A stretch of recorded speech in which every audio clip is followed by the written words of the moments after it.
السلام علیکم، top knowledge world میں خوش آمدید۔ ویڈیو شروع کرنے سے پہلے اگر آپ نے میرا چینل سبسکرائب نہیں کیا تو لال بٹن دبا کر چینل سبسکرائب کر دیں، ساتھ ہی ساتھ گھنٹی کو دبانا مت بھولیے گا تاکہ میری ویڈیو سب سے پہلے آپ کو ملے۔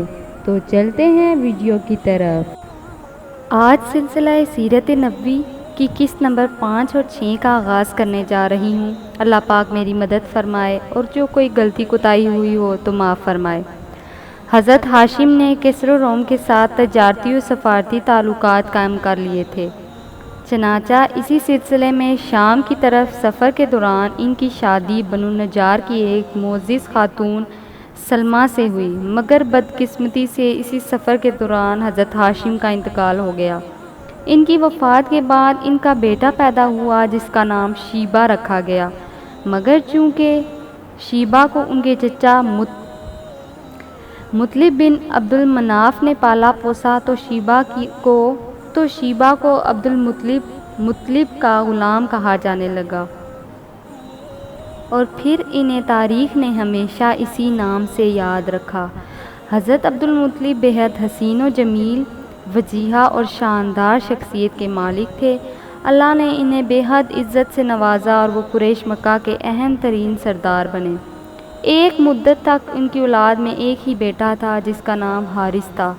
حضرت عبد المطلب کو بہت خواہش تھی کہ وہ کثیر اولاد والے ہوں، چنانچہ انہوں نے منت مانگی کہ اگر اللہ نے ان کو 10 بیٹے عطا کرے اور وہ سب نوجوانی کی عمر تک پہنچ گئے تو وہ اپنا ایک بیٹا اللہ کی راہ میں قربان کر دیں گے۔ اللہ نے ان کی دعا اور منت کو شرف قبولیت بخشا اور ان کے 10 یا 12 بیٹے پیدا ہوئے، جن میں سے ایک جناب حضرت عبداللہ تھے۔ آپ حضرت عبد المطلب کے سب سے چھوٹے بیٹے تھے اور نہ صرف اپنے والد بلکہ پورے خاندان کے بہت چہیتے تھے۔ حضرت عبد المطلب کو ان سے بہت محبت تھی۔ 10 بیٹوں کی پیدائش کے بعد جب تمام کے تمام نوجوانی کی عمر کو پہنچے تو حضرت عبد المطلب کو اپنی منت یاد آئی، چنانچہ وہ اپنے سب بیٹوں کو لے کر حرم کعبہ میں پہنچے۔ جب عربوں کی مخصوص طریقے سے قرآن اندازی کی گئی تو قرآن اندازی میں حضرت عبداللہ کا نام آیا۔ حضرت عبد المطلب یہ دیکھ کر بہت پریشان ہوئے کیونکہ شدت محبت کی وجہ سے ان کا دل نہ چاہتا تھا کہ حضرت عبداللہ کو قربان کر دیں، مگر چونکہ وہ منت مان چکے تھے تو اس کی خلاف ورزی بھی نہیں کرنا چاہتے تھے، چنانچہ حضرت عبداللہ کو لے کر قربان گاہ کی طرف بڑھے۔ یہ دیکھ کر خاندان بنو ہاشم کے افراد جن کو حضرت عبداللہ سے بہت لگاؤ تھا بہت پریشان ہوئے۔ وہ حضرت عبد المطلب کے پاس آئے اور انہیں اس سلسلے میں یثرب یعنی مدینے کے ایک کاہنہ عورت سے مشورہ کرنے کا کہا، چنانچہ جب اس کاہنہ عورت سے رابطہ کیا گیا تو اس نے اس کا حل یہ نکالا کہ حضرت عبداللہ کی جگہ خون بہا ادا کیا جائے۔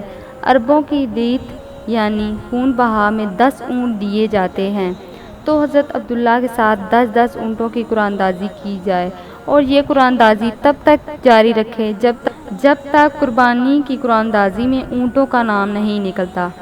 چنانچہ ایسے ہی کیا گیا اور بالآخر 10ویں بار قرآن اندازی میں حضرت عبداللہ کی بجائے اونٹوں پر نکلا۔ اس طرح ان کی جگہ 100 اونٹوں کو قربان کیا گیا۔ حضرت عبداللہ کی شادی بنو زہرہ کے سردار وہب بن عبد مناف کی بیٹی جناب حضرت آمنہ سے ہوئی، جن کے بطن سے تاجدار دو جہاں حضرت محمد مصطفیٰ صلی اللہ علیہ وآلہ وسلم کی ولادت مبارک ہوئی۔ اس سے پہلے کہ ہم اس کا باقاعدہ آغاز کریں، ضروری ہے کہ آپ سب یہ جان لیں کہ ولادت مبارک کے وقت قریش مکہ کے مذہبی، سیاسی، معاشرتی، معاشی اور تمدنی حالات سے روشناس کرایا جائے۔ نیز آپ صلی اللہ علیہ وسلم کی پیدائش مبارک سے صرف 50 دن پہلے ظہور پذیر ہونے والا واقعہ عام الفیل سے بھی آگاہ کیا جائے، جب حبشی نژاد ابرہہ خانہ کعبہ کو گرانے کے ارادے سے مکہ پر حملہ آور ہوا۔ قسط نمبر 5 یہیں اختتام کو پہنچی۔ قسط نمبر 6 کا آغاز ہونے جا رہا ہے، تو شروع کرتے ہیں۔ کیا آپ نے نہیں دیکھا کہ آپ کے رب نے ہاتھی والوں کے ساتھ کیا کیا؟ کیا اس نے اس کی تدبیر کو نامراد نہیں بنا دیا؟ اللہ نے ان پر پرندوں ابابیل کے جھنڈ بھیجے جو ان پر کنکر مٹی کے کنکریاں پھینکتے تھے۔ اس طرح اللہ نے ان کو کھائے ہوئے بھوسے کی طرح کر دیا۔ یہ سورۃ فیل کی آیت نمبر 1 سے لے کر 5 تک ہے۔ واقعہ اسباب الفیل حضرت محمد مصطفیٰ صلی اللہ علیہ وسلم کی ولادت مبارک والے سال یعنی 571 عیسوی میں پیش آیا، جب یمن کا حبشی نژاد عیسائی حکمران ابراہہ بن اشرم 60,000 فوج اور 13 ہاتھی لے کر خانہ کعبہ کو گرانے کے ارادے سے مکہ پر حملہ آور ہوا۔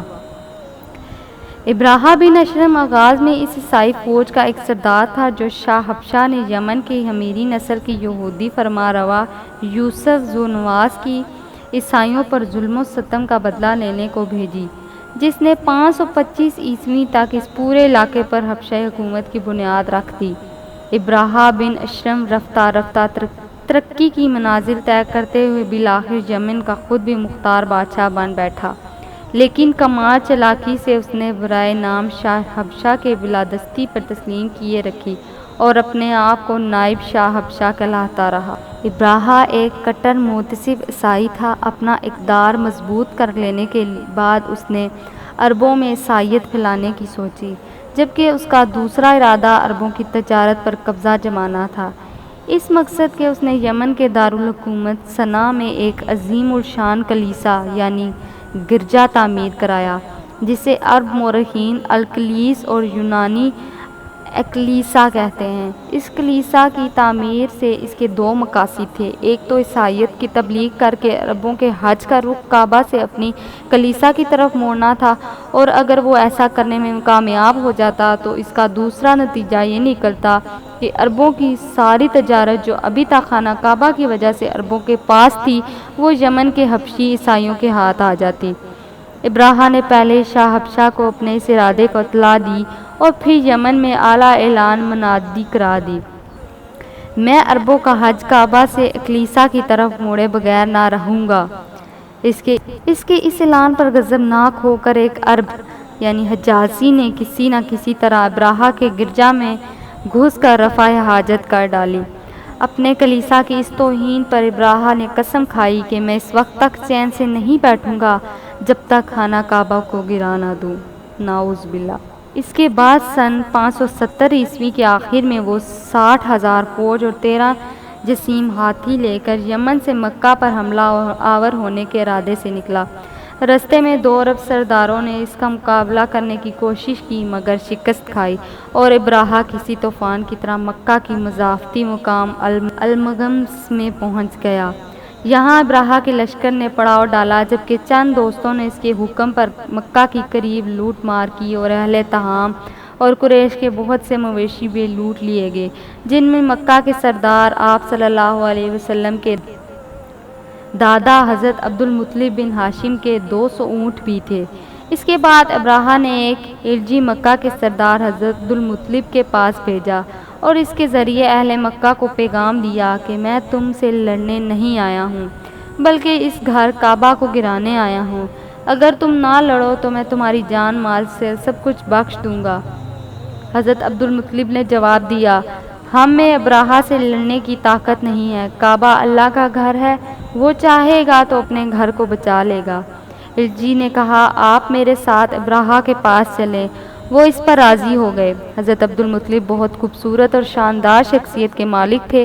ابراہہ ان کی مردانہ وجاہت سے اتنا متاثر ہوا کہ اپنے تخت سے اتر کر ان کے پاس آ کر بیٹھ گیا اور پھر آپ سے پوچھا، آپ کیا چاہتے ہیں؟ انہوں نے کہا، میرے جو اونٹ پکڑ لیے گئے ہیں میں اپنے ان اونٹوں کی واپسی چاہتا ہوں۔ ابراہہ ان کی بات سن کر سخت معتجب ہوا اور کہا، آپ مجھ سے اپنے 200 اونٹ کی واپسی کا مطالبہ تو کر رہے ہیں مگر اس بیت اللہ کا ذکر نہیں کرتے جو آپ کے اور آپ کے آباء و اجداد کے دین کی بنیاد ہے۔ میں اسے گرانے آیا ہوں مگر آپ کو اس کی کوئی فکر ہی نہیں۔ یہ سن کر حضرت عبد المطلب نے کہا، ان اونٹوں کا مالک میں ہوں، اس لیے آپ سے ان کی واپسی کی درخواست کر رہا ہوں۔ رہا یہ گھر تو اس گھر کا مالک اللہ ہے، وہ اس کی حفاظت خود کرے گا۔ ابراہہ نے متبرانہ انداز میں کہا، کعبہ کو اب آپ کا اللہ بھی مجھ سے نہیں بچا سکے گا۔ حضرت عبد المطلب نے جواب دیا، یہ معاملہ آپ جانیں اور اللہ، لیکن یہ اس کا گھر ہے اور آج تک اس نے کسی کو اس پر مسلط نہیں ہونے دیا۔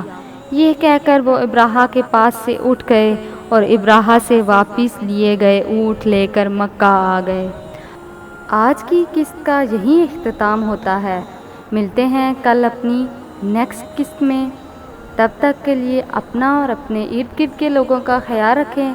اللہ نگہبان۔